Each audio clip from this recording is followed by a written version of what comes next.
दृष्टादृष्ट 14 महाविद्याओं एमां 4 वेद 6 वेदांग 4 उपवेद ए प्रमाणे वेदांगनी चर्चा चालती हती। शिक्षा कल्प व्याकरण छंदस निरुक्त ज्योतिषम। तो व्याकरणनी चर्चा गए वखते करी। पद साधुत्व बोधक ग्रंथ जे छे ए व्याकरण छे। निरुक्त निरुक्त एटले वैदिक डिक्शनरी। वैदिक शब्दों अर्थ बोधक ग्रंथ। वैदिक शब्दों जे छे एनो अर्थ बोधक ग्रंथ। वैदिक कोश जे छे ने एने निरुक्त कहेवाय छे। अपना लौकिक व्यवहार में जे शब्दों वपराय छे एने समजावतो अमरकोश छे। अमरकोशनुं नाम सांभळ्युं होय तो ए अपना लौकिक व्यवहार में जेटला पण शब्दों वपराय छे एनो आखो कोश छे। अने निरुक्त एटले वैदिक कोश।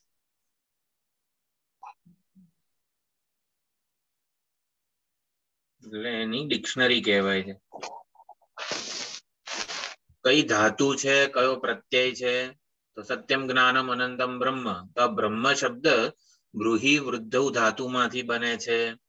सत सत्यम ज्ञानम तो सत्यम शब्द सत धातु मांथी बने छे। कई धातु मांथी कयो प्रत्यय लागे त्यारे ए शब्द बने आ बधुं समजावनारो निरुक्त वैदिक कोश छे।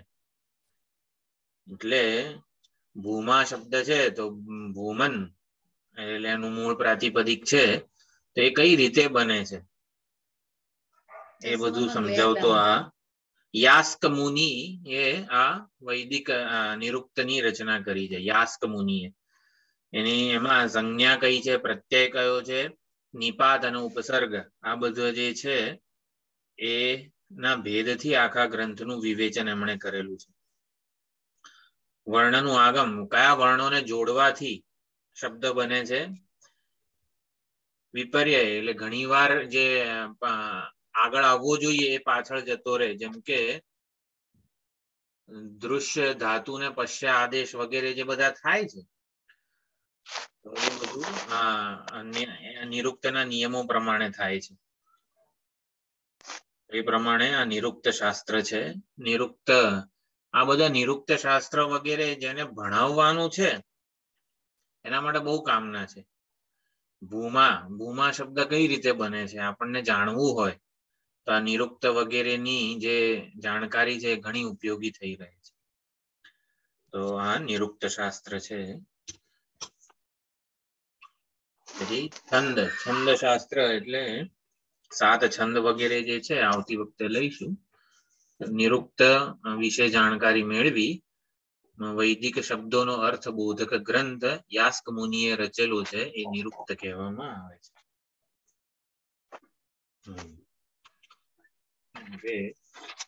कठोपनिषदना स्वाध्याय तरफ जईए।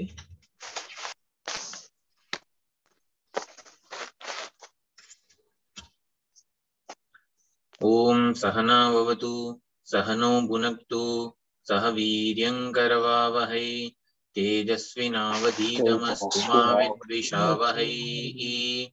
ओम शान्तिः शान्तिः शान्तिः। हरि ओम श्री गुरुभ्यो नमः। हरि ओम। सदाशिवसमारम्भां शङ्कराचार्यमध्यमाम् अस्मदाचार्यपर्यन्तां वन्दे गुरुपरम्पराम् वन्दे गुरुपरम्पराम्। ओम नमो भगवते वैवस्वताय मृत्यवे ब्रह्मविद्याचार्याय नचिकेतसे च।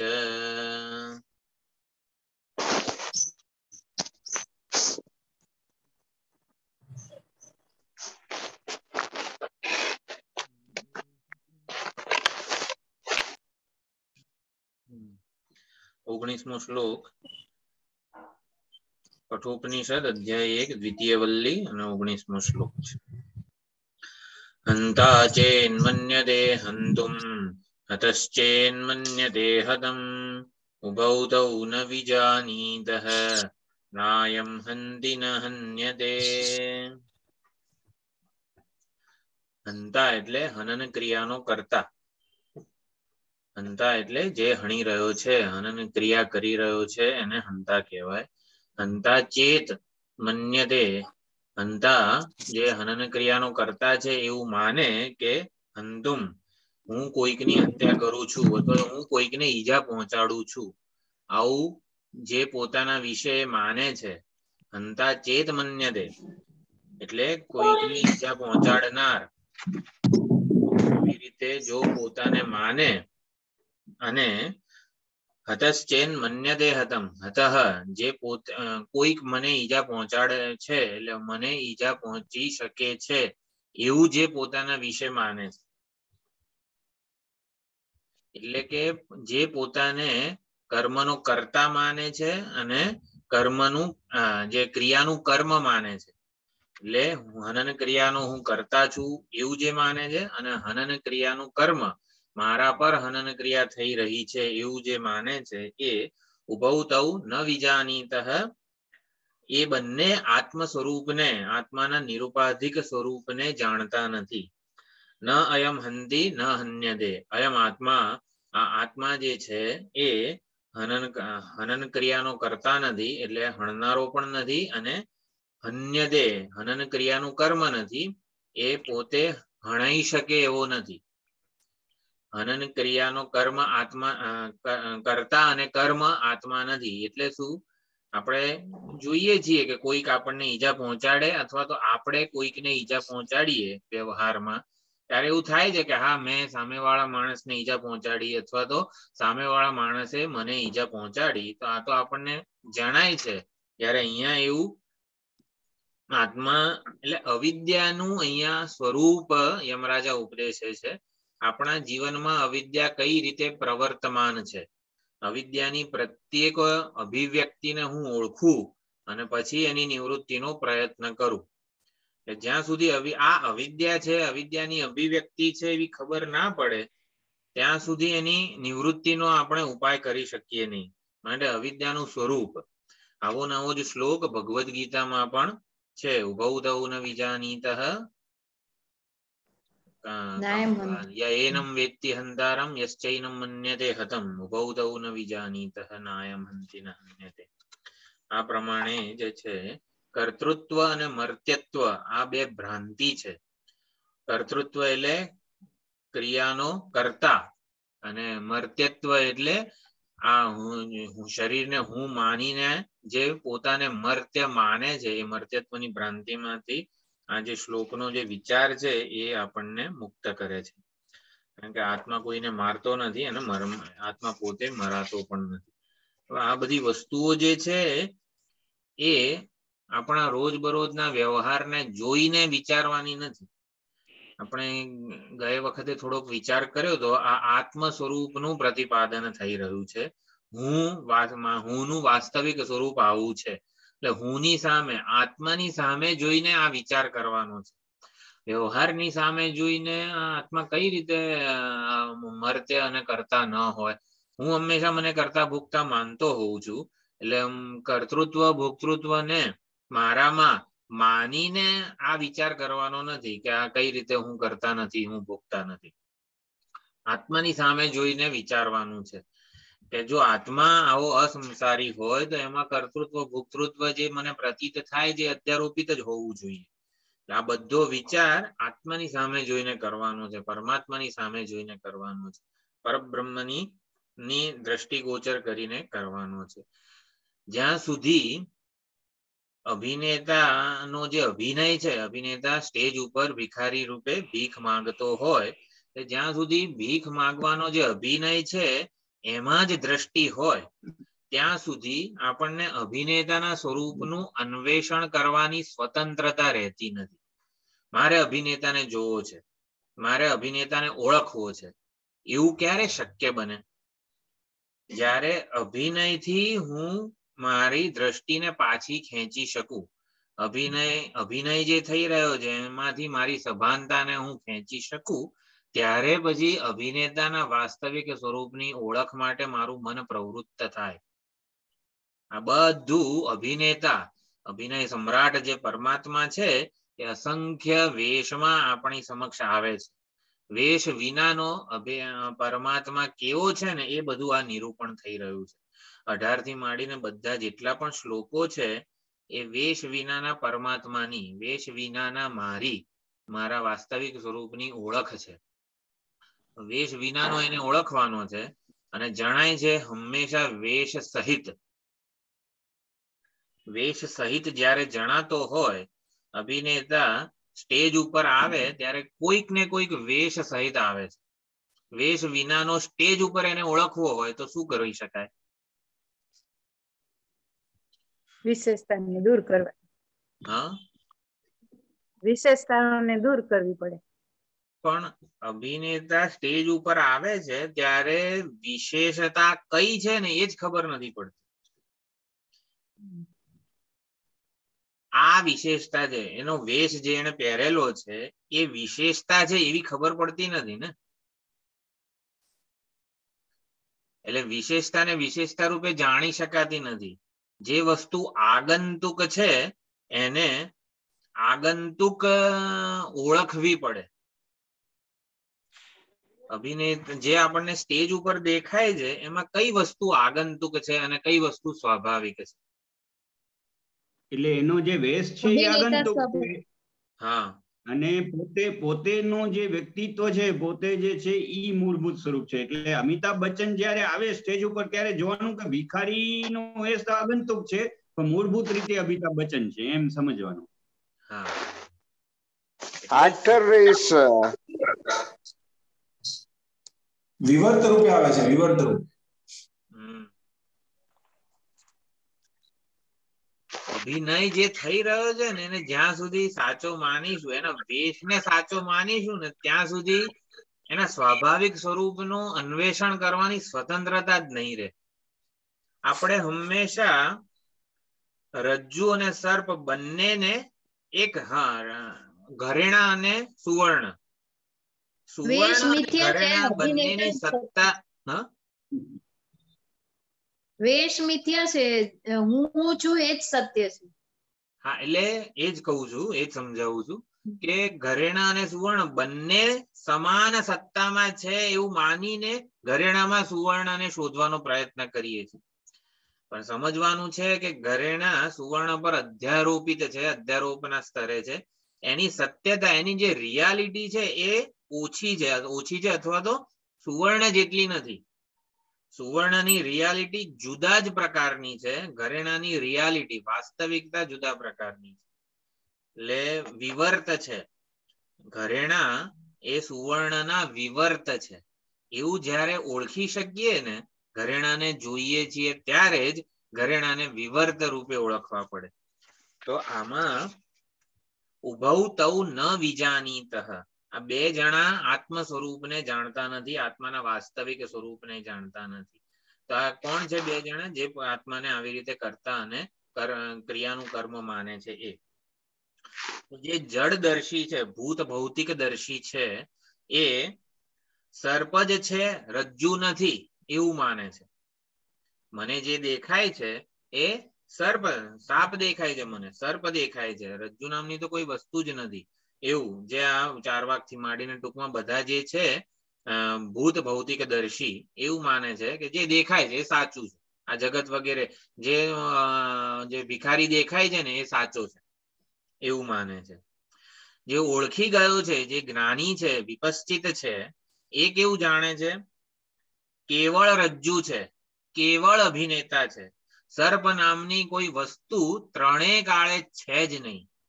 ભિખારી કે ભિખારીનો અભિનય ત્રણેય કાળે નથી. ક્યાં નથી? જો સર્પ ક્યાંક હોય, રજ્જુમાં ત્રણેય કાળે સર્પ નથી. આ વસ્તુ ખાસ સમજવાની છે.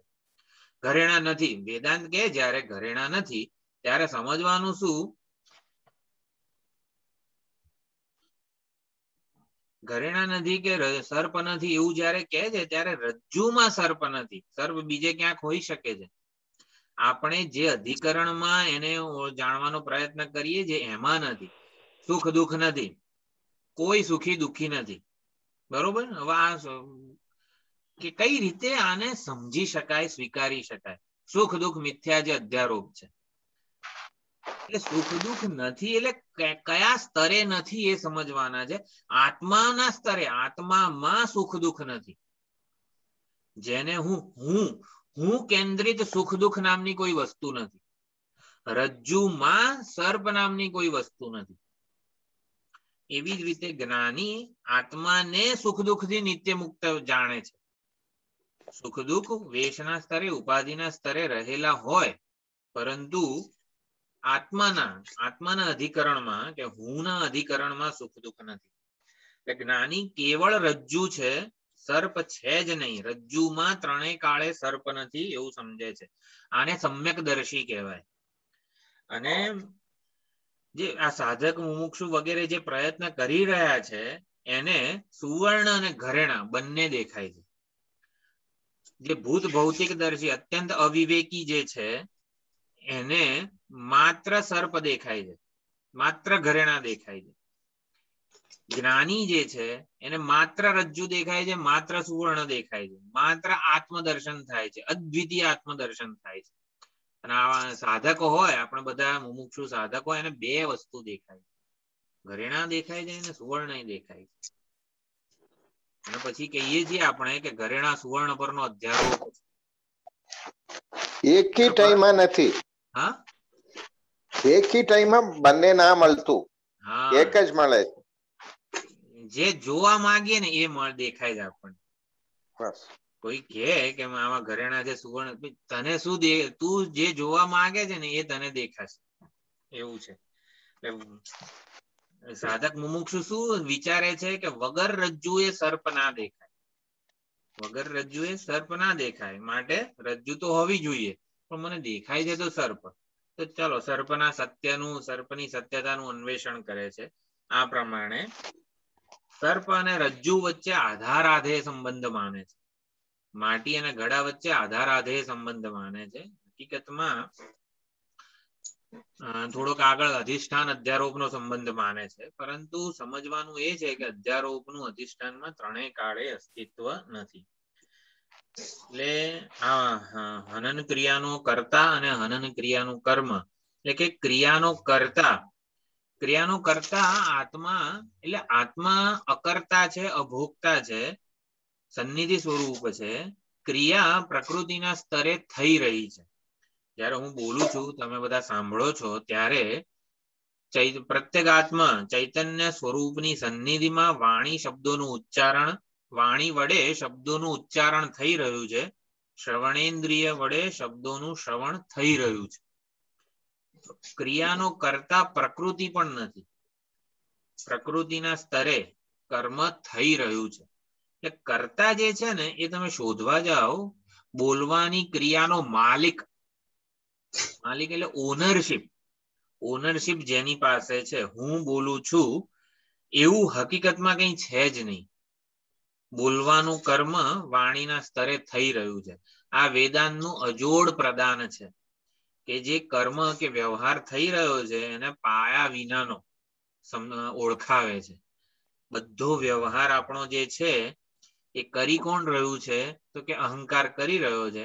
અને અહંકાર નામની વસ્તુ છે જ નહીં. એટલે માટે વ્યવહાર થઈ રહ્યો છે ને એવું કહેવામાં આવે છે વેદાંતમાં. તો ઉપાધિ જે છે એ વિકારો, આમાં નિર્વિકારત્વ, આત્મા જે નિર્વિકાર છે, એ ષડભાવ વિકારથી વર્જિત છે, એવું બધું આ શ્લોકોમાં એનું નિરૂપણ થઈ રહ્યું છે. એટલે મંત્ર 18 જે છે એમાં ન જાયતે મ્રિયતે વા વિપશ્ચિત નાયમ કુતશ્ચિન્ન બભૂવ કશ્ચિત, એનાથી જીવમાં જે જણાતું એટલે વિકારો જે છે એનો નિષેધ થયો. અને પછી આ મંત્ર 19 જે છે એમાં કર્મ જે કારકોનો નિષેધ થયો છે. મંત્ર 19 વડે આત્મામાં કારકોનો નિષેધ થયો છે. કારકો કયા છે? કર્તા, કર્મ, કરણ, અપાદાન, સંબંધ, અધિકરણ. એક સંબંધ અને કારક નથી કીધું, અપાદાન, અપાદાન, અધિકરણ અને સંપ્રદાન. તો કારકોનો નિષેધ આત્મામાંથી કરવામાં આવી રહ્યો છે મંત્ર 19 વડે. એટલે હંતા એટલે શું? હનનકારી. જે એનમ હનીશ્યામી, હું આને હણીશ, તો હું આને ઈજા પહોંચાડું છું, આવું આપણે જો માનતા હોઈએ ત્યારે. અને હતઃ એટલે આત્માનમ અન્યેન વિનાશિતમ હતમ મન્યતે, આત્માને પોતાને બીજાના વડે હણનારો માને છે એવો. એટલે કે ક્રિયાનો કર્તા અને ક્રિયાનું કર્મ, આ બે કારકોનો ઉલ્લેખ આ શ્લોકમાં થયો. એનાથી બધા કારકો સમજી લેવાના છે. આત્મા મારા વડે આ કર્મ થયું એવું જો કોઈ માને, એટલે કે કારક તૃતીય જે કરણ સાધન કહેવાય એનો પણ નિષેધ થયો છે. કારકોનો નિષેધ થયો છે. આત્મા કરતા નથી, આત્મા ક્રિયાનું કર્મ નથી, આત્મા ક્રિયાનું સાધન નથી, આત્મા ક્રિયાનું સંપ્રદાન, આત્મા માટે કંઈક થઈ રહ્યું હોય એવું પણ નથી. એટલે શું? હા, આત્મા કરતા નથી. એટલે તો મને જણાય છે ને આત્મા કરતા હોય એવું. હું પોતે કંઈક કર્મ કરું છું, કંઈક કર્મનું ફળ ભોગવું છું, આવું બધું મને જણાય છે. ત્યારે તો વિચારવાનું, સમજવાનું શું? જે કરતા આત્મા કરતા નથી એ વસ્તુને સમજવાનું. આત્મા જન્મતો નથી, આત્મા મરતો નથી, આ બધા જે શ્રુતિ વાક્યો છે ને એ સમજવાના કેવી રીતે? જન્મ અને મરણ આપણને દેખાય છે, તો આત્મા જન્મતો નથી એટલે જે જન્મે છે એ આત્મા નથી. જે સુખી દુખી જણાય છે એ આત્મા નથી. આવી રીતે સમજવાનું છે. જે કરતા છે એ આત્મા નથી. એટલે કરતા ભોગતા બધું મારું, આત્માનું સાચું સ્વરૂપ નથી. સમજવાનું આવી રીતે છે. એટલે આત્મા ચિન્માત્ર સાક્ષી સ્વરૂપ, એના ઉપર કારકોનો અધ્યારોપ થાય ત્યારે વ્યવહાર થઈ શકે છે. કારકોનો અધ્યારોપ માત્ર થાય છે ત્યારે આ બધી ક્રિયાઓ થઈ શકે છે. એટલે વ્યવહાર અધ્યારોપ માત્ર છે આત્મ સ્વરૂપ ઉપર. એટલે ક્રિયા નું મૂળ શું છે?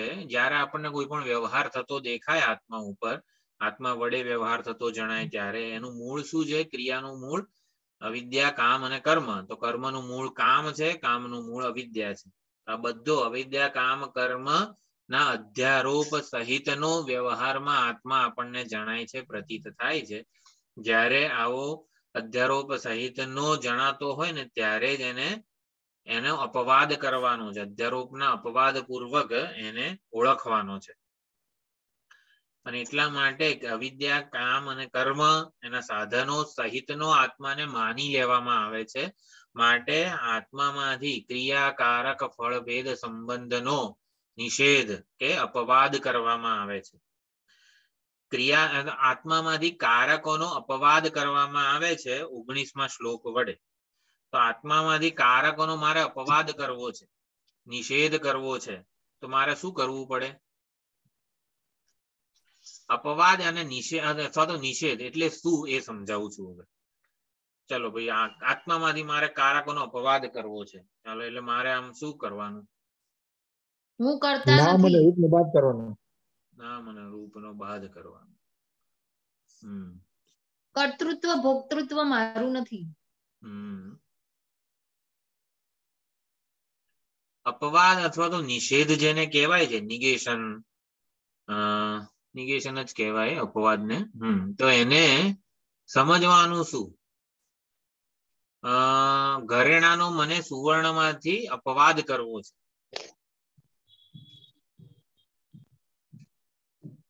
નામ રૂપ નો બાદ કરી દેવાનો. નામ રૂપ નો બાદ કરવાનો. આ બધા શબ્દો જે છે ને અપવાદ ને બધા ટેકનિકલ એટલે કે વેદાંતના પોતાના શબ્દો છે. વેદાંત જે રીતે સમજાવે છે એ અર્થમાં એ શબ્દોને સમજવાના છે.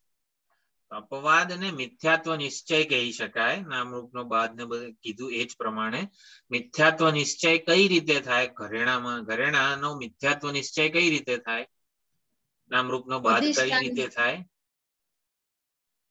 અધિષ્ઠાન તરફ જોઈએ તો જ. એટલે અધિષ્ઠાન તરફ જોઈએ ને ત્યારે આની સત્યતા એટલે સુવર્ણ પણ છે અને ઘરેણા પણ છે ને એવું તો રહી જાય છે. ઘરેણા ખરી પડવા જોઈએ. નામરૂપ નો બાદ પ્રિય જ છું, એનું હું જ છું.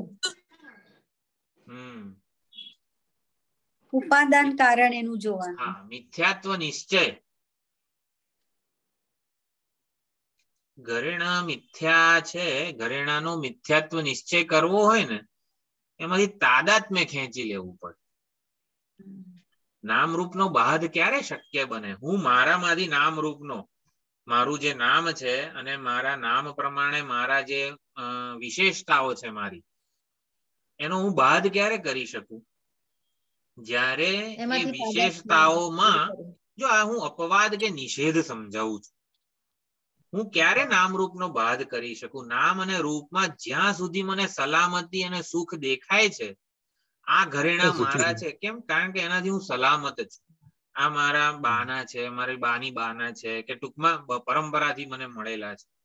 ઘરેણા સાથે હું અટેચ કઈ રીતે છું, ઘરેણામાં મારું તાદાત્મ્ય કઈ રીતે છે એ સમજીશું તો એમાં એનો અપવાદ થઈ શકે. એટલે હકીકતમાં સુવર્ણના દર્શન કરીએ એટલે શું? સુવર્ણ સ્વાભાવિક છે, ઘરેણા આગંતુક છે, નામરૂપ નો બાદ કરવો આ બધું તાદાત્મ્ય સંકેલવું પડે. તાદાત્મ્યને સંકેલવું પડે, પાછું ખેંચી લેવું પડે વગેરે જેને કહી શકાય.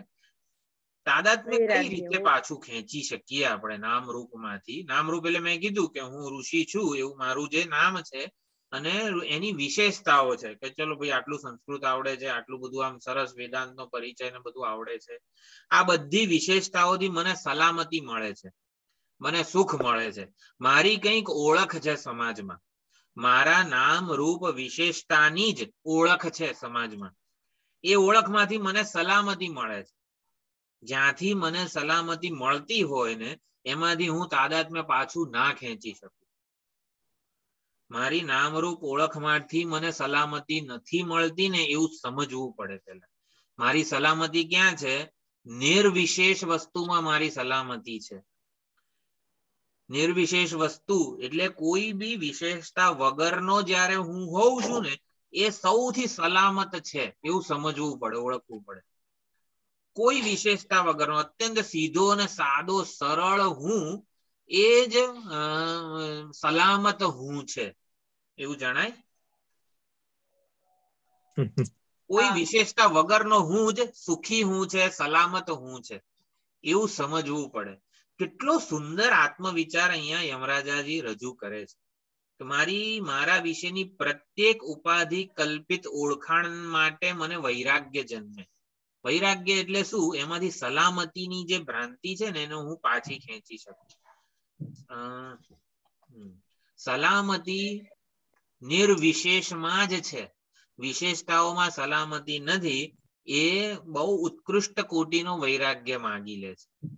એટલે વિશેષતાઓમાંથી મારા તાદાત્મ્યને હું ધીમે ધીમે પાછું ખેંચું.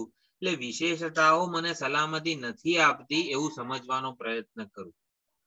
સલામતી નિર્વિશેષ સ્વરૂપ જ આપે છે. કેમ? આવું આમ કોઈ સલામતી નિત્ય નથી, આવન જવન કરવા વાળી છે. સલામતી વિશેષતાઓમાં નથી પરંતુ નિર્વિશેષમાં છે એવું કહેવા માત્રથી સ્વીકારી ના લેવાય. મારું સ્વરૂપ છે. એ તો મારું સ્વરૂપ નિર્વિશેષ છે એવી ખબર નથી. જો સલામતી નિર્વિશેષમાં છે ને એવું આપણે કોઈ કહે ને તો માની સમજી લેવાય છે, સ્વીકારાતું નથી. આજથી મારી ઋષિ તરીકેની મારી જે વિશેષતાઓ છે એનો મારે ત્યાગ કરી દેવો નથી. હા, તાદાત્મ્ય જતું નથી. તાદાત્મ્ય જતું નથી. વિશેષતાઓમાંથી તાદાત્મ્ય પાછું ખેંચવાની સ્વતંત્રતા જાણે કે મારામાં રહેતી નથી. એટલે સમજવું પડે કે વિશેષતાઓ સલામતી નથી આપતા મને, નિર્વિશેષમાં જ હું સલામત છું, નિર્વિશેષમાં જ હું સુખી છું એવું સમજવું પડે. એવો એકે અનુભવ જો થતો હોત ને તો હમણાં આપણે સમજી લે કે વિશેષતાઓમાં સલામતી અનુભવ છે. હા, સુષુપ્તિમાં એ અનુભવ છે, આનંદનો અનુભવ. બહુ સરસ. નિર્વિશેષમાં જ સલામતી છે ને એવો રોજ રોજ અનુભવ થાય. સુષુપ્તિમાં હું અત્યંત નિર્વિશેષ છું.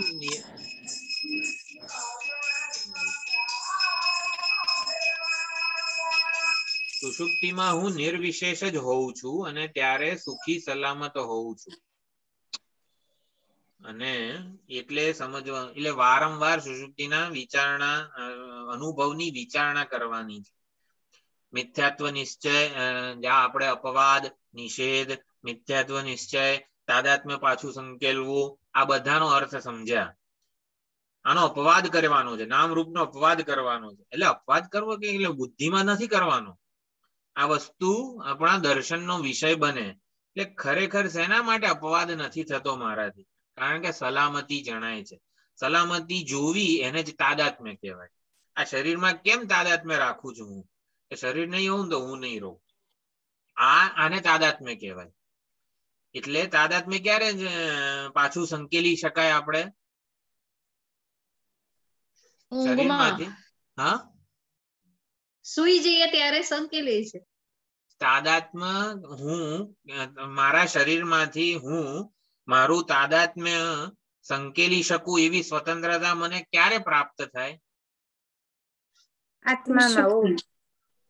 સત્ય ને મિથ્યાને જાણું ત્યારે. એટલે નિર્વિશેષમાં જ સલામતી છે ને એ ઓળખવું પડે પહેલા. વિશેષતાઓમાંથી સલામતીને ક્યારે પાછી ખેંચી શકું? હું વારંવાર વિચારું, હું જોઉં, મારા અનુભવને ચકાસું કે નિર્વિશેષતામાં જ સુખી અને સલામતી, શાંતિ, નિરાત, એક પ્રકારની વિશ્વસનીયતા. આપણને ખબર, જો હું ઊંઘી જઉં ને તો હું રહીશ નહીં. એવું જો હોત, નિરાતે ઊંઘી રહીએ છીએ આપણે, કોઈ પ્રકારની ચિંતા વગર સુષુપ્તિમાં જઈએ છીએ, નિરાત છે. કેમ? કારણ કે ત્યાં એટલે એ ઓળખવું પડે. અનુભવ અને દ્વંદ્વ નથી. સુષુપ્તિમાં દ્વંદ્વ નથી. દ્વંદ્વ નથી, નિર્દ્વંદ્વ સ્વરૂપ હોય છે ત્યારે મારું. અને એમાં જ હું સલામત, સુખી અને હું મને જેવો જોવા માંગુ છું ને એવો હું સુષુપ્તિમાં હોઉં છું. આ બધી વસ્તુઓ ને આપણો વિચાર કરીએ ને ત્યારે નામરૂપનો બાદ થયો કહેવાય, અપવાદ થયો કહેવાય, નિષેધ થયો કહેવાય, તાદાત્મ્યને સંકેલ્યું કહેવાય. વિશેષતાઓમાંથી સલામતીની લાગણીને પાછી ખેંચી શકું ત્યારે વિશેષતાઓનો અપવાદ થયો કહેવાય, વિશેષતાઓનો બાદ થયો કહેવાય. નામરૂપનો બાદ ક્યારે થાય?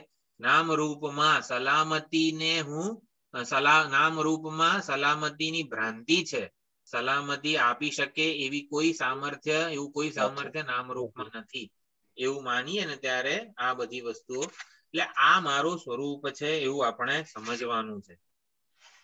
આના માટે પહેલેથી વાંચવાનું નહીં, સ્કૂલ કેમ જવાનું, કોલેજ કેમ જવાનું, બધા બંધ કરી દેવાનું.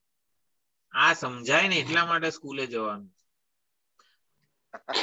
નામ અને રૂપનો મારા જીવનમાં કંઈક પ્રદાન છે એવું,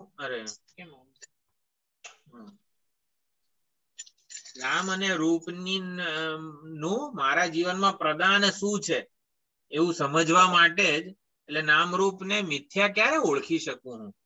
ત્યારે એને પેલા જાણવા પડે, કંઈક નામરૂપ પેલા મેળવવા પડે, કંઈક ઓળખ મેળવીએ ને પછી એનું બાદ થઈ શકે.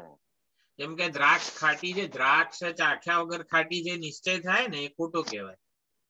એટલે નામરૂપ કંઈક ઓળખ પેલા, હું બ્રહ્મચારી છું એવી કંઈક ઓળખ પેલા પ્રાપ્ત થાય, હું આટલું ભણેલો છું આવી સાત્વિક ઓળખ પ્રાપ્ત થાય પછી એનો બાદ થઈ શકે. એમને બાદ નથી થતો એટલા માટે. એટલે ટૂંકમાં સમજવાનું છે શું આ શ્લોકમાં આત્મામાં કારકોનો અપવાદ કરવામાં આવે છે, કારકોની કોઈ વિશેષતા આત્માને સ્પર્શતી નથી, આત્મા નિત્ય કારકોની વિશેષતાઓથી નિત્ય અસંસ્પૃષ્ટ જ રહે છે, એ સમજવાનું છે. એટલે જેટલા પણ કારકો એટલે કે કર્તા કર્મ સાધન વગેરે જે કંઈ પણ આપણને વ્યવહારમાં જણાય છે એ આવી રીતે આત્મા સ્વરૂપમાં અધ્યારોપ છે. એટલે અણવાની એટલે કોઈ પણ ક્રિયા કર્મ કર્તા ફળ એની ઉપાધિ એનું કારણ પ્રકૃતિ એનું કારણ છે, આ બધું અધ્યારોપ છે. એમાં કઈ પ્રકારની આપણને એનું મિથ્યાત્વ નિશ્ચય થઈ જવો જોઈએ. ક્રિયાનો કરતા કોઈ છે જ નહીં એ આપણે જોયું, પ્રકૃતિના સ્તરે કર્મ થઈ રહ્યું છે. બે કઠપૂતળીઓ એકબીજા સાથે લડતી હોય એમાં એક કઠપૂતળી હંતા હોય અને બીજી કઠપૂતળી જેનો વધ થઈ રહ્યો હોય તો એક કઠપૂતળીને હંતા કહીશું અને બીજી કઠપૂતળીને હતમ કહીશું. આપણે કઠપૂતળીમાં હનન ક્રિયાનું કર્તૃત્વ નથી અને કર્મત્વ એનું ફળ પણ એને મળતું નથી. એટલે એ તો કઠપૂતળીના સ્તરે કશું જ આ થતું નથી. એમ એવી રીતે આ સમજવાનું છે. આત્માનું જે વાસ્તવિક સ્વરૂપ મારું વાસ્તવિક સ્વરૂપ જે છે એ સર્વ સંસાર ધર્મોથી અતીત છે, પર છે. યા આત્મા અપહત પાપમાં વિજરો વિમૃત્યુ વિશોકો વિજિગિત્સા અભિપાસા સત્ય સંકલ્પ વગેરે. જન્મ મૃત્યુ એટલે હું આત્મા જન્મતો નથી, મરતો નથી, શોક વગરનો છે, પાપ વગરનો છે. એટલે શું જે આપણને કરતા ભોગતા પાપી સુખી દુખી જણાય છે એ આત્મા નથી. આપણને જે જણાય છે અંતઃકરણ છે, વેશના સ્તરે છે. અભિનેતા ભીખ માંગતો નથી એ શબ્દનો એ વાક્યનો અર્થ શું થાય? ભીખ જે માગી રહ્યો છે અભિનેતા નથી એમ. એટલે વેશના સ્તરે અભિનય થઈ રહ્યો છે. અભિનેતા અભિનયથી વેશથી અસંગ છે, અસંસ્પૃષ્ટ છે, અથવા તો બંનેની સત્તા જુદી છે. ઘરેણા સુવર્ણ વગેરેમાં સત્તા રિયાલિટી એ જુદી છે, એના સ્તર જુદા જુદા છે. અધ્યારોપનું સ્તર અને અધિષ્ઠાનનું સ્તર જુદું જુદું છે. એટલે આપણે સમજી લઈએ. આપણે અપવાદનો પણ વિચાર કર્યો, નિષેધનો વિચાર કર્યો, તાદાત્મ્યને પાછું સંકેલવું એટલે સુખ અને સલામતીની જે આપણી ભ્રાંતિ છે એને સંકેલવાની અહીંયા વાત થઈ રહી છે. હર્ટ અને ગિલ્ટ થી મુક્ત કરનારો આ શ્લોક છે. અપરાધની અને ઘવાયાની લાગણી જે વ્યવહાર કરે છે ને એ ક્યારે પણ એનાથી મુક્ત હોઈ શકે નહીં. અપરાધની અને ઘવાયાની લાગણી, મારાથી કંઈક ખોટું થઈ ગયું, મારાથી ખોટું બોલાઈ ગયું, મારાથી કોકને ઈજા પહોંચી વગેરે ઘવાયાની લાગણી, અને કોઈક મને અપરાધની લાગણી અને કોઈકે મને ઈજા પહોંચાડી, કોઈએ મારું અપમાન કર્યું, આ બધી ઘવાયાની લાગણી.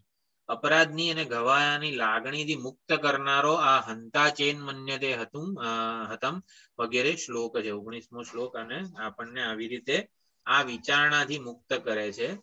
વ્યવહારથી આત્મ સ્વરૂપને માપવાનું આપણે બંધ કરીએ, આપણે અટકી જઈએ.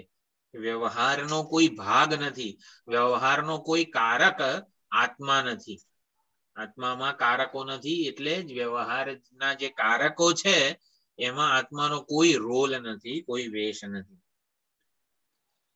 એટલે આ બધું આત્માના વાસ્તવિક સ્વરૂપને જોઈશું તો ખેલ કે રમત આપણને લાગે. ક્રિયાનો કરતા કોઈ છે જ નહીં, ક્રિયાનો ભોગતા કોઈ છે જ નહીં, બધું ખોટું છે, આવું જરાક આપણને શુષ્ક અથવા તો આમ નિર્દય લાગે. ક્રિયાનો કરતા કોઈ નથી એટલે પણ આ બધી વસ્તુઓ આત્માના વાસ્તવિક સ્વરૂપને જોઈને નક્કી કરવાની છે.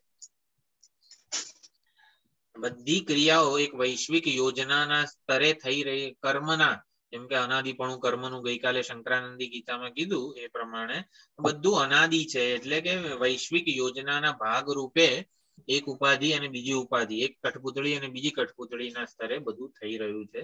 આપણે જે ચૈતન્ય છે ને એ અસંગ જ રહે છે, એ ખાસ સમજવાનું છે. બીજી વિચારણા જે છે આપણે હમણાં બીજી વાર જોઈન કરીએ ગ્રુપમાં, એટલે આપણે શરૂ કરીએ. બીજી વાર આપણે જોઈન થઈએ.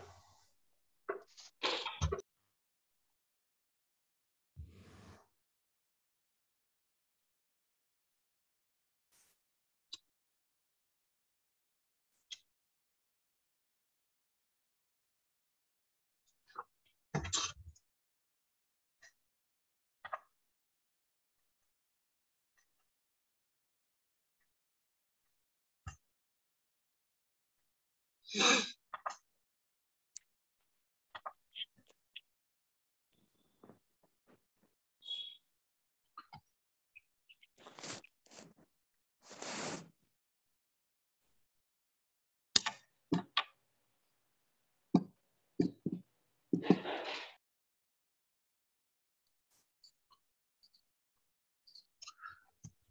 બધી ચર્ચા જ્ઞાન કર્મ સંન્યાસ યોગ અને કર્મ સંન્યાસ યોગ, પાંચમો અધ્યાય જે છે એમાં વિશેષ પ્રકારે થયેલી છે.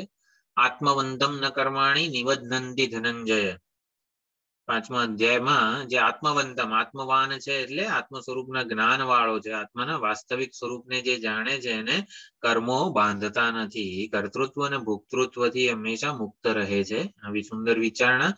ચોથા અધ્યાયમાં કર્મણી અકર્મય પશ્યેત અકર્મણી ચ કર્મય, એ જે કીધું એમાં કર્મ, કર્મમાં અકર્મના દર્શન, અકર્મમાં કર્મના દર્શન એટલે શું સમજવાનું?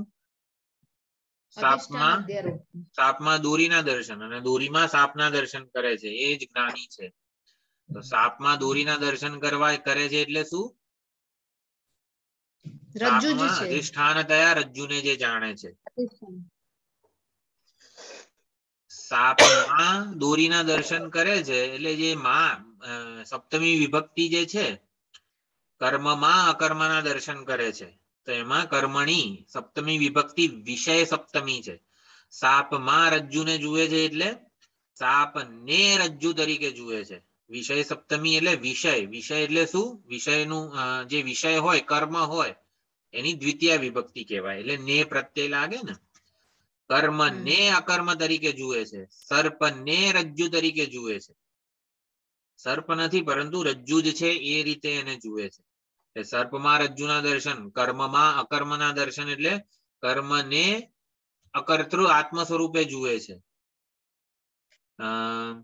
શું છે? જે ભીખ માંગી રહ્યો છે એને અભિનેતા સ્વરૂપે જુએ છે એટલે આવી રીતે બાધ પૂર્વક જુએ છે. અને અકર્મમાં કર્મના દર્શન કરે છે. અકર્મ શું છે? આત્મ સ્વરૂપ અકર્મ છે, એમાં કર્મનો કોઈ ભાગ નથી, લેશ નથી. અકર્મમાં કર્મ દર્શન કરે છે એટલે રજ્જુમાં સર્પને જુએ છે એટલે શું? રજ્જુમાં સર્પને જુએ છે એટલે રજ્જુમાં સર્પને અધ્યારોપિત જુએ છે. કર્મમાં અકર્તૃ, જેમાં કર્મનો કોઈ લેશ નથી, ક્રિયાકાર કોઈ કારક નથી, એવા આત્મ સ્વરૂપમાં અકર્તૃ અભોક્તુ અસંસારી સ્વરૂપમાં બધા સંસારી ધર્મો કે વિકારોને અધ્યારોપિત જુએ છે. એવી રીતે આ સમજવાનું છે. હંતાચેન મન્યતે હંતુમ હતશ્ચેન મન્યતે હતમ, બધા કારકોનો નિષેધ આત્મામાં થાય છે, અપવાદ થાય છે, કારકોમાં રહેલી સલામતીને તોડે છે. આપણે સમજવાનું એ છે કે આવી રીતે સલામતી વેદા વિનાશિનમ નિત્યમ યયેનમ અજમ અવ્યયમ કથમ સ પુરુષઃ પાર્થ કમ ઘાતયતિ હંતિકમ. એમાં આ જ પ્રમાણે શ્લોક છે. અવિનાશી સ્વરૂપને જે નિત્ય અને અવિનાશી સ્વરૂપને જે જાણે છે, અજમ અવ્યયમ, એ કમ ઘાતયતિ હંતિકમ, એ કઈ રીતે કોઈને હણે કે એ પોતે કઈ રીતે હણાય.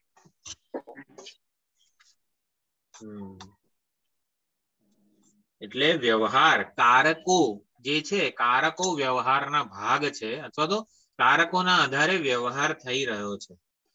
કારકોનો નિષેધ થાય છે ને એવું અહીંયા સમજવાનું નથી.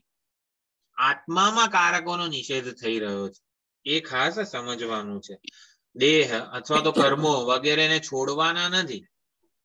દેહાદી અથવા તો કર્મો, આત્મા અકર્તા છે માટે આ બોલવાનું બંધ, સાંભળવાનું બંધ, આ મીટિંગ ક્લોઝ કરી દઈએ આપણે, બરોબર ને? કોઈ ક્લાસ ભરવાના નહીં, આત્મા અકર્તા છે, અભોક્તા છે, બરોબર ને? આત્મા અકર્તા છે તો પછી બોલવાનું બંધ, સાંભળવાનું બંધ.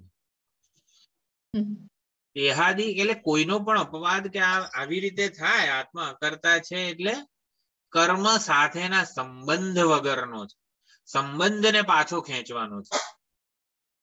કર્મ સાથે મારો જે પ્રકારે હું જોડાયેલો છું, હું કર્મ સાથે હું કઈ રીતે જોડાયેલો છું? આ બોલવાનું કર્મ આ વાણી કરી રહી છે એની સાથે હું કઈ રીતે જોડાયેલો છું? કરતા ભાવથી. હા, કરતા ભાવથી, કર્તૃત્વથી, કરતા ભાવથી હું જોડાયેલો છું. હું કરું છું, હું બોલું છું. કર્મ બોલવાની ક્રિયા સાથે હું કઈ રીતે જોડાયેલો છું? હું બોલું છું. બોલવાની ક્રિયાનો હું કરતા મને પોતાને માનું છું. એમાંથી છૂટવાનું છે. એવું કઈ રીતે છૂટી શકાય? તો આપણે આખો અપવાદ વગેરેનો વિચાર કર્યો. કર્મ સાથેનો, કારકો સાથેનો સંબંધ સાચો નથી આત્માનો. ઔપાધિક છે અથવા તો આધ્યાસિક સંબંધ છે, સાચો સંબંધ નથી.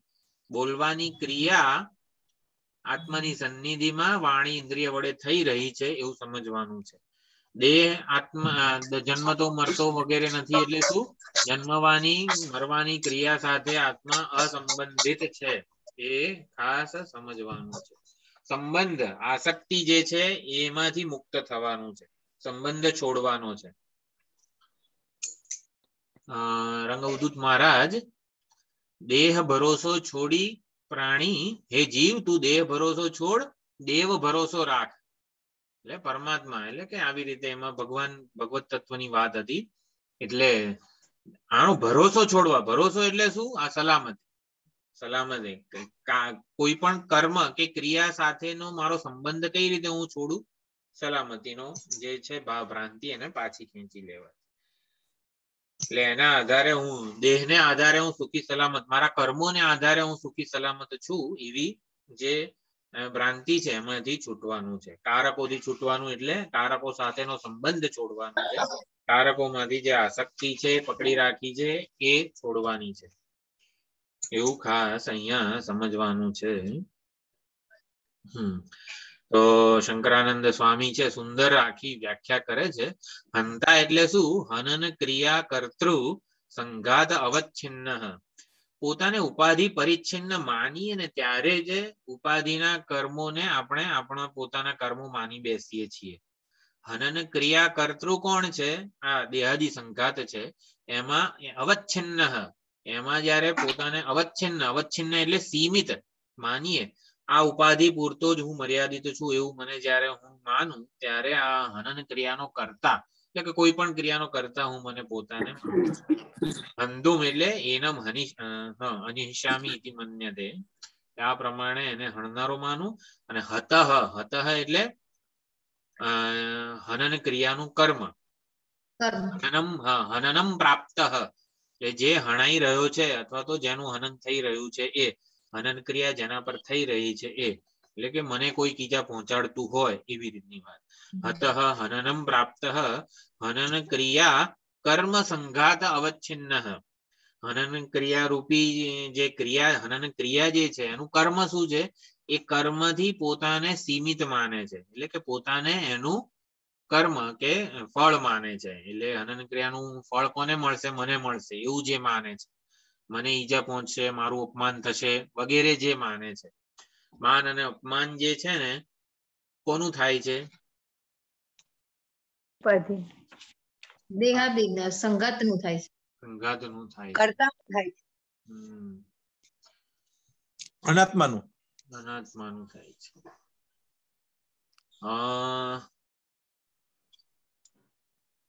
માન અપમાન ને જયારે સાચું માનીએ ને ત્યારે જ એનું કોકનું થાય છે ને એવું આપણે માનવું પડે. આ શ્લોક જે છે ને માન અપમાન માંથી જ મુક્ત કરે છે. કોઈનું માન અપમાન થતું નથી. જેમ આપણે કીધું પ્રકૃતિના સ્તરે કર્મો થઈ રહ્યા છે, કર્મનો કરતા કે કર્મનો ભોગતા કોઈ નથી. એટલે આ બધો વ્યવહાર જે છે ને એને સાચો માનીને એ ક્યાં છે? ચલો માન અપમાન આત્મા મારા નથી, હું નથી માન અપમાન, એટલે મારા નથી થતા, એટલે કોકના તો થતા હશે ને. એટલે માન અપમાન જેવી વસ્તુ, સર્પ જેવી વસ્તુનું રજ્જુમાં કોઈ કાળે અસ્તિત્વ નથી. જે કોઈ પણ આ છે ને વિચાર છે, વ્યવહાર કાળે આપણે આવો વિચાર ન પણ કરી શકીએ, પરંતુ અપમાન થયું હોય ત્યારે જ અપમાન જેવી કોઈ વસ્તુ જ નથી. એટલે થોડોક પોતાને આવી રીતે વ્યવહારથી જયારે આપણે સવારના મુક્ત હોઈએ ત્યારે આ બધો વિચાર થઈ શકતો હોય છે.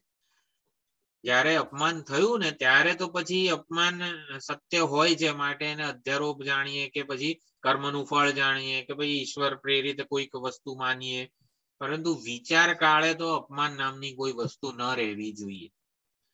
માન અને અપમાન આત્મ સ્વરૂપનો વિચાર જયારે થતો હોય, જેને ડેલિબરેશન કહેવાય કે અન્વેષણ કહેવાય, આત્માનું અન્વેષણ જ્યારે થતું હોય, આપણે અત્યારે આત્માનું અન્વેષણ કરી રહ્યા છીએ, આત્મ સ્વરૂપ ઉપર વિચાર કરી રહ્યા છીએ. વિચાર કાળે તો માન અપમાન નામની કોઈ વસ્તુ રહેવી ન જોઈએ. તુચ્છ, અત્યંત તુચ્છ એટલે આવી રીતે સર્પવત તુચ્છ બની જવી જોઈએ.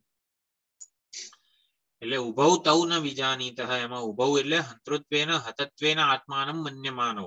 એટલે આવી રીતે હંતૃ અને હત એ રૂપે જે જાણે છે આત્માને જાણતા નથી. હનન ક્રિયા ઉપલક્ષિતસ્ય સર્વ ક્રિયાકારક ધર્મ અધર્માદિ પ્રપંચસ્ય મિથ્યા જ્ઞાન કૃતત્વાત. આ બધું મિથ્યા જ્ઞાનને કરીને જે છે આત્મામાં પ્રતીત થાય છે. સર્વ પ્રપંચ, સર્વ વ્યવહાર અવિવેક. આ સર્વ વ્યવહાર રહેલો છે ક્યાં? તો અવિવેકમાં રહેલો છે, અજ્ઞાનમાં રહેલો છે. નથી આત્મામાં કે નથી અંતઃકરણ કે દેહાદી સંઘાતમાં. એ કીધું કર્મ અને ફળ, કર્મ અને કર્મનું ફળ, માન અપમાન અથવા તો એનું ફળ સુખ દુઃખ ક્યાં રહેલું છે? તો કે નથી આત્મામાં, નથી દેહાદી સંઘાત અંતઃકરણ સહિત બધું ક્યાંય નથી. ક્યાં છે? આત્મા અને અંતઃકરણ બંનેને એક માનીએ ત્યારે માન અપમાન પ્રતીત થાય છે આપણને. એટલે અવિવેકમાં કે અજ્ઞાનમાં રહેલું છે આ બધો વ્યવહાર. અવિદ્યા વિષયક બધો વ્યવહાર છે. જગત પ્રપંચ વગેરે જે છે અવિદ્યા વિષયક છે, એટલે અવિદ્યા થકી પ્રતીત થાય છે, અવિદ્યામાં જણાય છે, એવું સમજવાનું છે. તો સુંદર રીતે આ બધી ચર્ચા થઈ. હનન ક્રિયાનો કર્તા અને કર્મ આત્મા નથી એવું સુંદર રીતે સમજાવ્યું છે આ 19મા મંત્રમાં. આવું કેમ કહેવું પડે છે? કારણ કે આત્મા અને અનાત્મા બંને એક સાથે જ પ્રતીત થાય છે. જ્યારે સુષુપ્તિમાં શું હતું?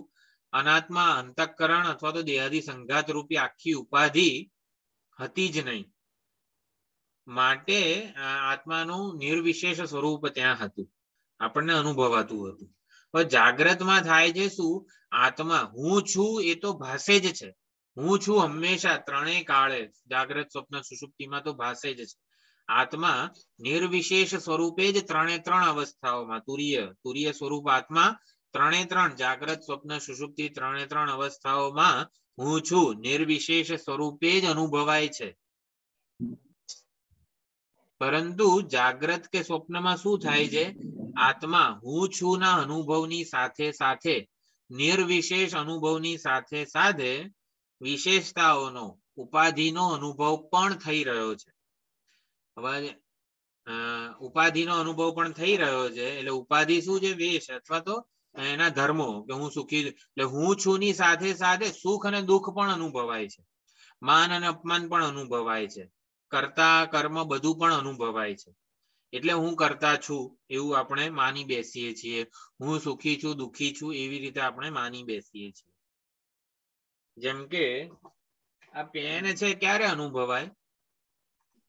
અંધારું હોય, એકદમ રાત હોય, ગાઢ અંધકાર હોય ત્યારે આ પેન અનુભવાય? ના, આપણને દેખાય નહીં, એનું જ્ઞાન ના થાય.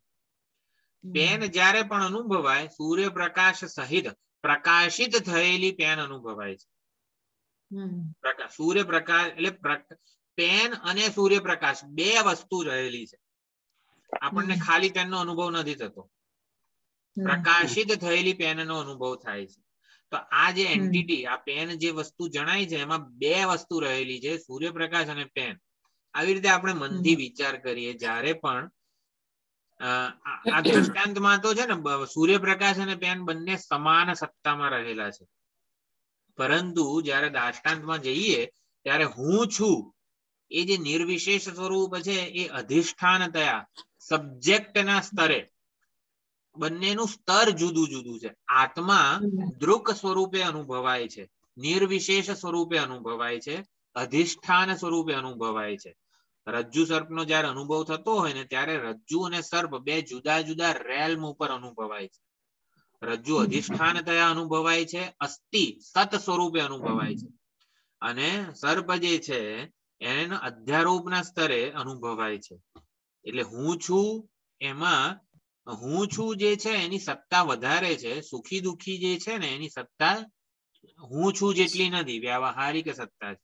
પણ બંને સાથે અનુભવાય છે માટે હું સુખી છું એવું આપણે માની બેસીએ છીએ. તો જયારે હું સુખી છું એ અનુભવમાં જ અનુભવનો જયારે વિચાર કરવામાં આવે ત્યારે સુખી એ અનાત્મા છે એવું આપણે અનાત્માના સ્તરે છે, અંતઃકરણનો ધર્મ છે એવું આપણે સમજવું પડે. જો આ પેન જયારે જણાય આપણને ત્યારે શું જણાય છે? આ પેન છે એવું જણાય છે ને. પેન જયારે પણ જણાય ત્યારે આ પેન છે એવી રીતે હું પેન છું એવું જણાય છે? ના, નથી જણાતું. જે વસ્તુ મારા જ્ઞાનનો વિષય છે એ આ સ્વરૂપે ઇદમ સ્વરૂપે અનુભવાય છે. ઇદમ સ્વરૂપે એનું જ્ઞાન થાય છે, ઇદમ સ્વરૂપે એની ઓળખ થાય છે, ઇદમ સ્વરૂપે અનુભવાય છે. આ સ્વરૂપે જે મારા જ્ઞાનનો વિષય છે એ મને આ સ્વરૂપે અનુભવાય છે. તો પછી સુખ દુઃખ માન અપમાન એ આ સુખ દુઃખ છે એવું કેમ નથી થતું? એ સુખ આવ્યું એ દુઃખ આવ્યું, તાદાત્મ્ય તો બરોબર છે, પણ સુખ દુઃખ નું આ સ્વરૂપે ભાન કેમ નથી થતું? હું સ્વરૂપે ભાન થાય છે. કોઈ દિવસ આપણે વિચાર જ નથી કર્યો. હું માનું છું, હે દેહને હું માનું છું એટલે થાય છે.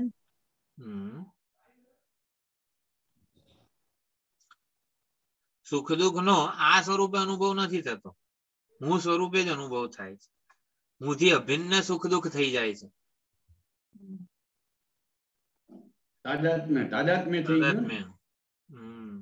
જોકે આ બહુ બધી ટેકનિક, આ તો બ્રહ્મસૂત્ર ની ચર્ચા છે, અધ્યાસ ભાષ્યની, અને ધર્મી અધ્યાસ કહેવાય. ધર્મ અધ્યાસ નથી થતો, ધર્મી અધ્યાસ થાય છે ડાયરેક્ટ. એટલે જગતના જે પદાર્થો છે ને એ આ સ્વરૂપે અનુભવાય છે. દેહાદી સંગાત છે ને આપણને હું રૂપે અનુભવાય છે. એટલે આત્મા અને અહંકારનો આ ધર્મી અધ્યાસ છે. એટલે વાત એટલી સમજવાની કે સુખ દુઃખ હંમેશા ઇદમ રૂપે નથી અનુભવ. સુખ દુઃખ નો અધ્યાસ અહમ રૂપે થાય છે, ઇદમ રૂપે નથી થતો. કેમ? કારણ કે અંતઃકરણ જે છે ને આત્માનું પહેલું આત્માની ચેતનતાને પ્રથમ ગ્રહણ કરે છે, સૌથી નજીક છે. એટલે અંતઃકરણ આત્માનું એટલી બધી નજીક છે કે અંતઃકરણ અને આત્મા આ બંનેને આપણે હું માની લઈએ છીએ. એટલું બધું નજીક છે. કોઈ વસ્તુ અત્યંત નજીક હોય તો એટલે બે વસ્તુ જેવી ખબર પડતી નથી.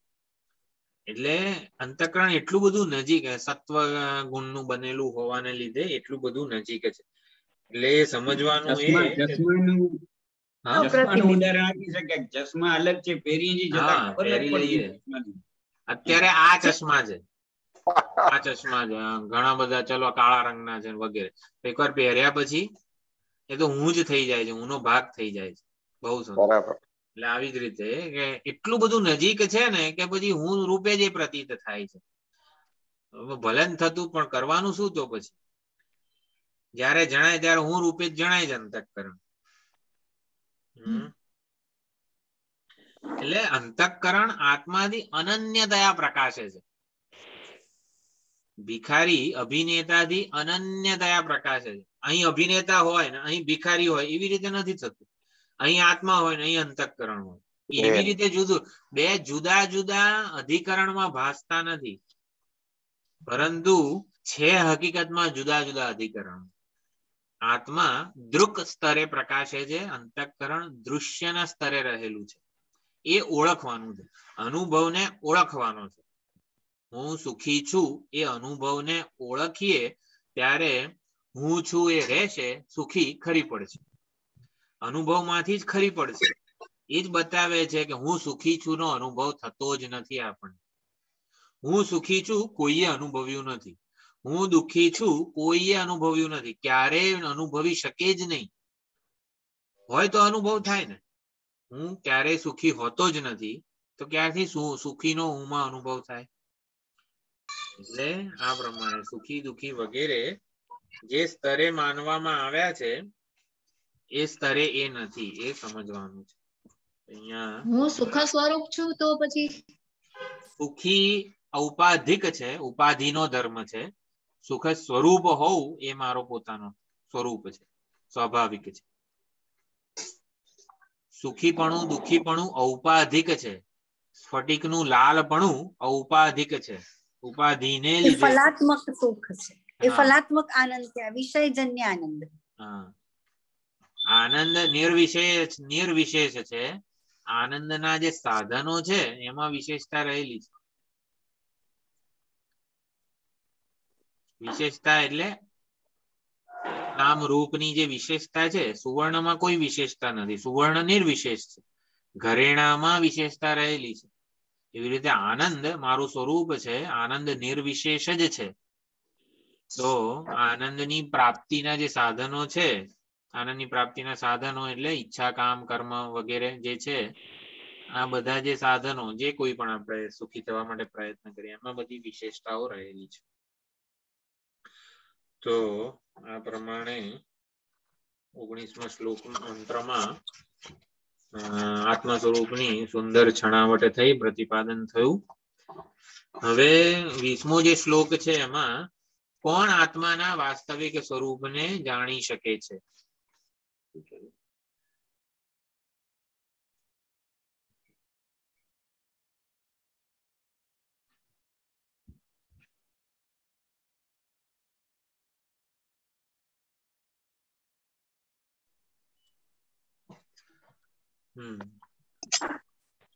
સંભળાય છે ને બધું? ના, બંધ થઈ ગયું. હા, નથી સંભળાતું. હવે સંભળાય છે?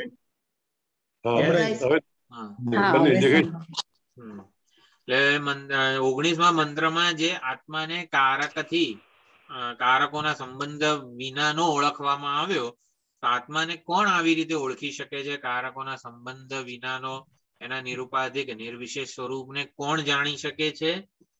એ જાણવાથી થાય શું? એ કહે છે કેવી રીતે જાણે છે? આત્માને નિર્વિશેષ નિરુપાધિક સ્વરૂપે જ્ઞાની કેવી રીતે જાણે છે અને શું જાણે છે? ખાલી 4 વસ્તુઓ 20મા શ્લોકમાં કહેવામાં આવે છે. વિવેકી જે જ્ઞાની છે આત્માને કેવો અને કેવી રીતે જાણે છે, જાણવાથી શું થાય છે અને કોણ જાણી શકે વગેરે, આ બધી વસ્તુઓનું પ્રતિપાદન થાય છે. તો 20મો મંત્ર છે, ખાલી આપણે ભાષાંતર જોઈ લઈએ. અણોરણીયાન મહતો મહીયાન આત્માસ્ત્યજંતો નિહિતો ગુહાયામ તમક્રતુઃ પશ્યતિ વીત શોકઃ ધાતુ પ્રસાદાન મહિમાનમાત્મનઃ. વિવેકી આત્માને કેવો જાણે છે? તો અણોહો અણિયાન મહતો મહીયાન, અણુથી પણ અત્યંત સૂક્ષ્મ અને મહાનથી પણ મહાન જાણે છે. અસ્ય જંતોહો આત્મા, ક્યાં જાણે છે? કેવી રીતે? અણુથી સૂક્ષ્મ અને મેરુ અથવા તો મહાનથી પણ મહાન આત્માને ક્યાં જાણે છે? નિહિતો ગુહાયામ, પોતાની બુદ્ધિવૃત્તિમાં. અત્યંત સૂક્ષ્મથી સૂક્ષ્મ અને મહાનથી પણ મહાન આત્માને જાણે છે, ઓળખે છે. અસ્ય જંતોહો ગુહાયામ નિહિતઃ આત્મા, આવી રીતે પોતાના હૃદય ગુફામાં જ આત્માના વાસ્તવિક નિર્વિશેષ નિરુપાધિક સ્વરૂપને ઓળખે છે. એનાથી શું થાય છે? તમક્રતુઃ પશ્યતિ વીત શોકઃ, એ વીત શોક થઈ જાય. વીત શોક એ જાણવાનું ફળ છે, ફળશ્રુતિ. એટલે વીત શોક થઈ જાય છે. તમ અક્રતુઃ પશ્યતિ, કોણ એને આવો ઓળખી શકે છે હૃદયમાં? અક્રતુઃ પશ્યતિ, અક્રતુઃ અધિકારીનું વર્ણન છે. આપણે અક્રતુઃ થવાનું છે. અક્રતુઃ કરતા છે. અક્રતુઃ પશ્યતિ, રામઃ પશ્યતિ, એવી રીતે અક્રતુઃ કરતા છે. અક્રતુ આત્માને આવી રીતે ઓળખે છે, જુએ છે. અને કેવી રીતે જુએ છે? એનું સાધન શું છે? આત્માના મહિમાને આવી રીતે જુએ છે તો ધાતુ પ્રસાદાત, ધાતુના પ્રસાદને લીધે. ધાતુ એટલે અહીંયા કાર્યકરણ સંઘાતના પ્રસાદને લીધે. કાર્યકરણ સંઘાતની અનુકૂળતા હોય, સુગ્રથિત વ્યક્તિત્વ હોય, અત્યંત શુદ્ધ અંતઃકરણ, વિરક્ત સાત્વિક અંતઃકરણ હોય, એમાં અક્રતુ જે છે ને એ આત્માના નિર્વિશેષ સ્વરૂપના દર્શન કરી શકે છે. અહીંયા સુંદર આ બધી સાધનાઓ ધાતુ પ્રસાદન વગેરે દ્વારા કહેવામાં આવી છે. અક્રતુઃ એટલે જે ઉપરત થયેલો છે, જેણે પોતાનું તાદાત્મ્ય આ દેહાદી સંઘાતમાંથી ખેંચી સંકેલી લીધું છે એવો જે અક્રતુ છે એ આવી રીતે આત્માના પરમાત્માના મહિમાને પોતાના અંતઃકરણમાં જ જુએ છે.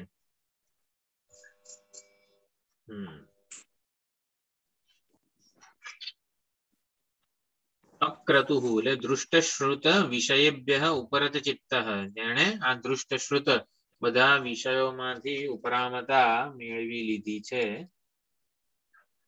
એ અહીંયા અક્રતુઃ કહેવાય છે. તો એ કેવી રીતે જાણે છે આત્મતત્વને? એષઃ નિત્યો મહિમા બ્રાહ્મણસ્ય ન વર્ધતે કર્મણા નો કનીયાન. અક્રતુઃ છે.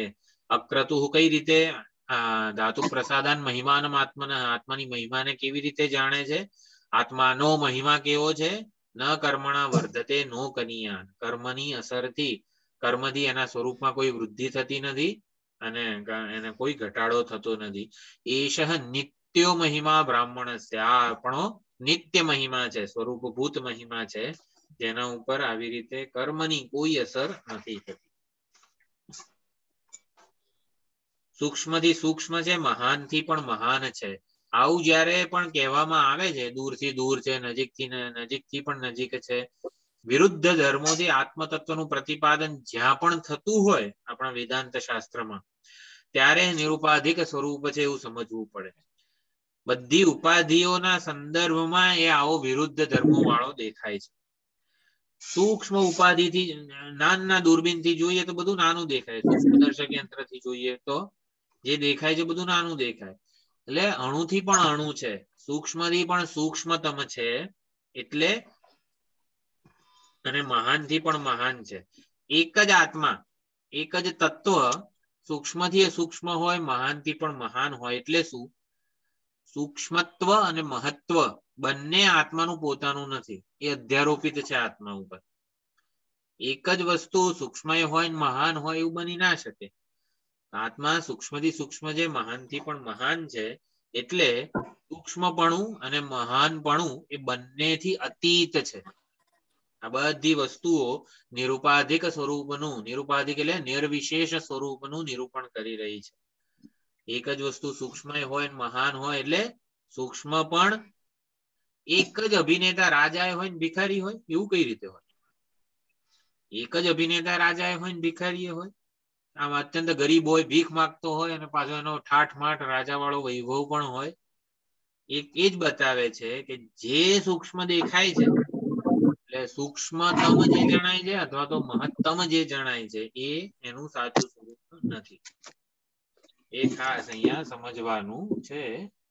અંતઃકરણના જે કોઈ પણ ધર્મો છે, અરે સૂક્ષ્મત્વ, મહત્વ વગેરે જે ઉપાધિઓ છે, એ આત્મામાં નથી, બંનેથી અતીત છે.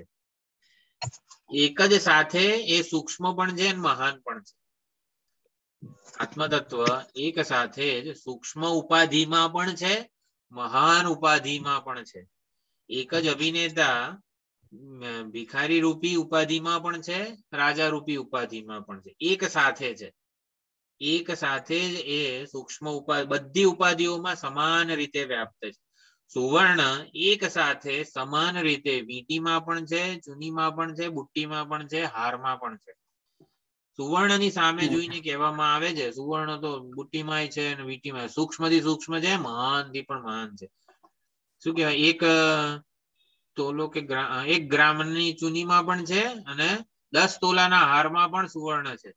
આવું જયારે કહીએ, એનું કહેવાનું પ્રયોજન શું છે? બધી ઉપાધિઓમાં એ સમાન રીતે વ્યાપ્ત પણ છે, પોતે બધી ઉપાધિઓથી અતીત પણ છે. જ્યારે વિરુદ્ધાર્થ ધર્મોનું પ્રતિપાદન આત્મતત્વનું કરવામાં આવે, ત્યારે એ બધા વિરુદ્ધ ધર્મોથી અતીત છે એવું સમજાવવા માટે કરવામાં આવે છે. એવું કહીએ જ્યારે સુવર્ણ તો નાની એવી 1 ગ્રામની ચૂનીમાં પણ છે અને 10 તોલાના મોટા હારમાં પણ છે, એવું જયારે કહેવામાં આવે ત્યારે શું કહેવાનું છે? કે આ બંને બંનેથી સુવર્ણ અતીત છે એવું સમજવાનું. બંનેમાં સમાન રીતે વ્યાપ્ત છે, છતાં બંનેથી પર છે. સૂક્ષ્મ ઉપાધિમાં અને મહત્તમ ઉપાધિમાં, મોટી ઉપાધિથી એ અતીત છે. ઉપાધિથી અતીત છે એવું સમજવાનું છે. બધા નામ રૂપ અને પ્રયોજનમાં એ સમાન રીતે વ્યાપ્ત છે. સર્વ નામ રૂપ પ્રયોજનથી એ અતીત છે. એની સત્તા જુદી છે. એટલે સૂક્ષ્મ અને મહત્તમ ઉપાધિ છે ને એના કરતા આત્માની સત્તા જુદી છે, માટે એને બધામાં વ્યાપ્ત એવું કીધેલું છે. બધી ઉપાધિઓ નામ રૂપ પ્રયોજન જે છે એનું મૂળભૂત સારભૂત તથ્ય તત્વ કયું છે? આત્મ તત્વ, અસ્થિભાતિ પ્રિય સ્વરૂપ આત્મા. એ બધાનું મૂળભૂત સારભૂત તત્વ છે. બધા અનિત્ય જણાતા પદાર્થોનું એ નિત્ય સ્વરૂપ છે. અનિત્યનું સ્વરૂપ નિત્ય હોય? જે અનિત્ય હોય એનું સ્વરૂપ નિત્ય કઈ રીતે હોય? અધિષ્ઠાન છે. સત્તા જુદી છે બંને. બધા અનિત્યોનું, બધા બધી મિથ્યા વસ્તુઓનું સ્વરૂપ સત્ય વસ્તુ છે. મિથ્યાનું સ્વરૂપ સત્ય હોય? એટલે તમે કઈ તરફ જુઓ છો એના ઉપર આધાર છે. હા, અધ્યારોપિત છે. સર્પ ભૂચિત્ર ને પાણીનો રેલો ને આ બધાનું સત્ય શું છે? તો કે રજ્જુ છે. એટલે બધી એને સત્તાને સ્ફૂર્તિ આપે છે. સત્ય એને સત્તાને સ્ફૂર્તિ આપે છે. બધી અનિત્ય વસ્તુઓને, બધી ઉપાધિઓને, બધી નાની મોટી સૂક્ષ્મતમ અને મહત્તમ બધી ઉપાધિઓને એ સત્તાને સ્ફૂર્તિ આપે છે, અને છતાં બધાથી અતીત છે. અતીત છે. હા, અનેકતામાં એક છે, વિષમતામાં સમાન છે. આ બધા આવું કોણ હોય? જે અતીત હોય ને એ જ આવું હોઈ શકે. જે સમાન સત્તા, વિશેષતાઓ અને આત્માની જ્યારે સમાન સત્તા હોય ત્યારે આ શક્ય જ નથી કે બધી વિશેષતાઓમાં એ રહેલો હોય. બધી વિશેષતાઓથી અતીત હોય ને તો જ એ બધી વિશેષતાઓમાં સમાન રીતે વ્યાપ્ત રહેલો હોય. મૂળભૂત સારભૂત તત્વ જે આત્મા છે એ બધાથી અતીત છે. વિવિધતાઓમાં એક સમાન છે. એને ક્યાં અને કેવી રીતે જાણવાનો છે? તો આત્મા સે જંદોર નિહિતો ગુહાયામ. જ્યારે પણ હૃદયની વાત આવે ને વેદાંત શાસ્ત્રમાં, કે હૃદયમાં આત્મા છે અને હૃદયમાં આત્માને જાણવાનો છે, ત્યારે એ મહાવાક્ય જ હોય. આત્માનું જ્યારે સ્વરૂપ લક્ષણ પ્રતિપાદન થાય ત્યારે હજી એ આત્માનું સંપૂર્ણ સમગ્રતયા વર્ણન નથી થતું. જ્યારે આત્માને બુદ્ધિ ગુહામાં કે હૃદયમાં ઉપલબ્ધિ એની થાય છે એવું સમજાવવામાં આવે ને ત્યારે જ એનું સાચું નિરૂપણ થઈ રહ્યું છે એવું કહેવાય. કેમ કે હમણાં શંકરાનંદીના ક્લાસમાં કેવું આવ્યું હતું? પરમાત્મા છે એવો નિશ્ચય થાય, પછી પરમાત્મા જ છે એવો નિશ્ચય થાય, પછી પરમાત્મા છું એવો નિશ્ચય થાય. હા, તો આ છું રૂપે છે ને એને બુદ્ધિરૂપી ગુફા કે હૃદય રૂપી ગુફા ના સંદર્ભમાં એનું વર્ણન થતું હોય છે, અને એ આત્માનું સાચું વર્ણન છે, અથવા તો આપણા માટે કામનું વર્ણન છે.